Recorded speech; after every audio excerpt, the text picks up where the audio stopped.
जी, अभी तक आपने देखा है इंट, फ्लोट और जितनी प्रिमिटिव डाटा टाइप है, डबल हो गई, जो भी हमारे पास अवेलेबल डाटा टाइप है उनके साथ हमने जो है ये जेनेरिक प्रोग्रामिंग या फिर टेम्पलेट का कॉन्सेप्ट देखा है।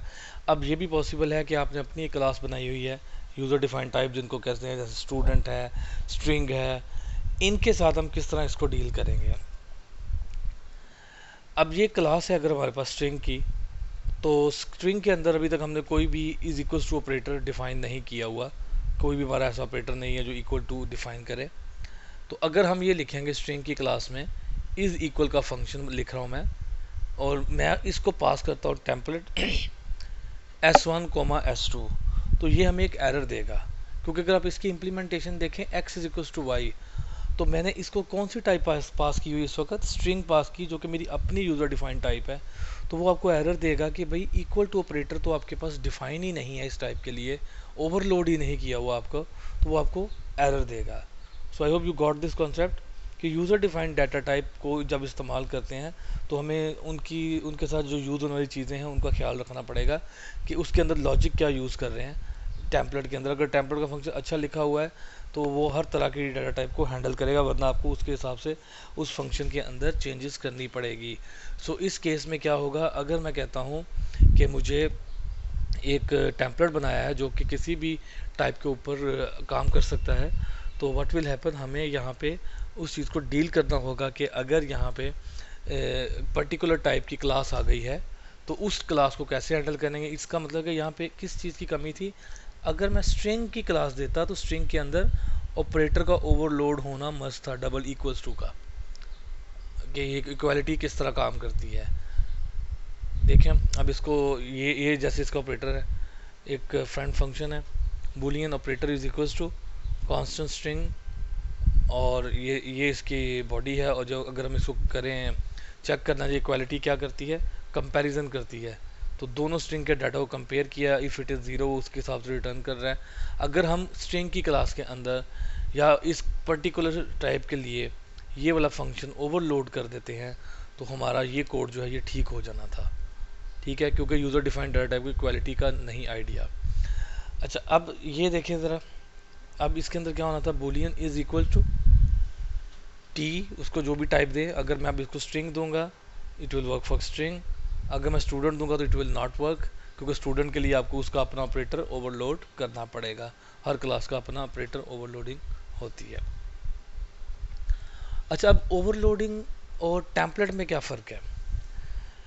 डिफरेंट डाटा टाइप है, सिमिलर ऑपरेशन करने हैं आपने, नीड फंक्शन ओवरलोडिंग ये हम पढ़ चुके हैं। डिफरेंट डाटा टाइप है, आइडेंटिकल ऑपरेशन करने हैं, नीड फंक्शनल टेम्पलेट। ये बहुत ही इम्पोर्टेंट क्वेश्चन है पेपर पॉइंट ऑफ व्यू से या एग्जाम पॉइंट ऑफ व्यू से। अगर आपको need different data type similar operation करने हैं डिफरेंट डाटा टाइप पे, डिफरेंट डाटा टाइप के ऊपर ये सेम ऑपरेशन करने हैं, तो हम क्या करते हैं, ओवरलोडिंग यूज़ करते हैं। लेकिन अगर आपको डिफरेंट डाटा टाइप पे एक ही तरह का ऑपरेशन करना है तो तब हम क्या यूज़ करते हैं, फंक्शन टेम्पलेट यूज़ करते हैं। ये आप देख चुके हैं इस चीज़ को। अच्छा, अब इसमें देखें, plus operator is overloaded for different operand type, a single function template can calculate sum of array of many type.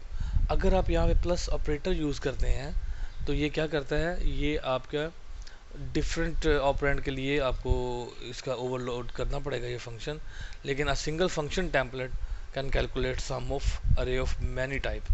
जो आपका एक सिंगल टेम्पलेट फंक्शन है वो आपके एक बहुत सी टाइप को एक ही वक्त में सम कर सकता है, ये उसकी एग्जांपल थी। ये देखिए, प्लस का ऑपरेटर हमने ओवरलोड किया है और टेम्पलेट ओवरलोड करते हैं। ये स्ट्रिंग के लिए मैंने प्लस का ऑपरेटर ओवरलोड किया है, ये करेक्टर पॉइंटर के लिए प्लस का ऑपरेटर ओवरलोड किया है, ये आपके स्लाइड्स के ही ये चीज़ दी गई है।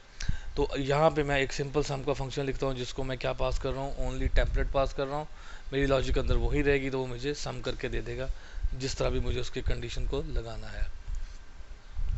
अब यहाँ तक आपको ये चीज़ क्लियर होगी कि ये क्या चीज़ यहाँ पे किस तरह ओवरलोड टेम्पलेट ओवरलोडिंग होती है हमारी, सॉरी ओवरलोडिंग और टेम्पलेट में हमारा क्या डिफरेंस आ रहा है, और यूज़र डिफाइंड डाटा टाइप हम किस तरह पास करते हैं और उसके अंदर क्या कंसीक्वेंसेस है।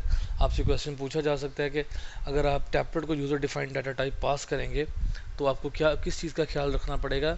सो you need to take care of उसके ऑपरेटर्स और उसकी लॉजिक। अगर आप कोई ऐसी लॉजिक यूज़ कर रहे हैं जिसमें आपने यूज़र डिफाइंड डाटा टाइप पास कर दिया है और अब आपको उसको हैंडल करना है, ग्रेटर देन हो सकता है, लेस देन, कुछ भी ऐसी चीज़ जो अवेलेबल नहीं है उस पर्टिकुलर टाइप के लिए, तो आपको उस क्लास के अंदर उसकी ओवरलोडिंग करनी पड़ेगी। और मेजर डिफरेंस क्या है ओवरलोडिंग और टेम्पलेट के अंदर? अगर आपकी डिफरेंट डाटा टाइप है और आपने एक ही तरह के ऑपरेशन करने हैं तो आप फंक्शन ओवरलोडिंग करेंगे। और अगर आपकी डिफरेंट डाटा टाइप है और एक ही तरह के जो है ना आइडेंटिकल ऑपरेशन करने हैं डिफरेंट डाटा टाइप के ऊपर, then you need function template. ठीक है जी, यहाँ यहाँ तक आपको बात क्लियर होगी। तो नेक्स्ट में हम देखते हैं हमारे पास टेम्पलेट पॉलिसी क्या चीज़ होती है, इसको हम नेक्स्ट वीडियो में चेक करते हैं।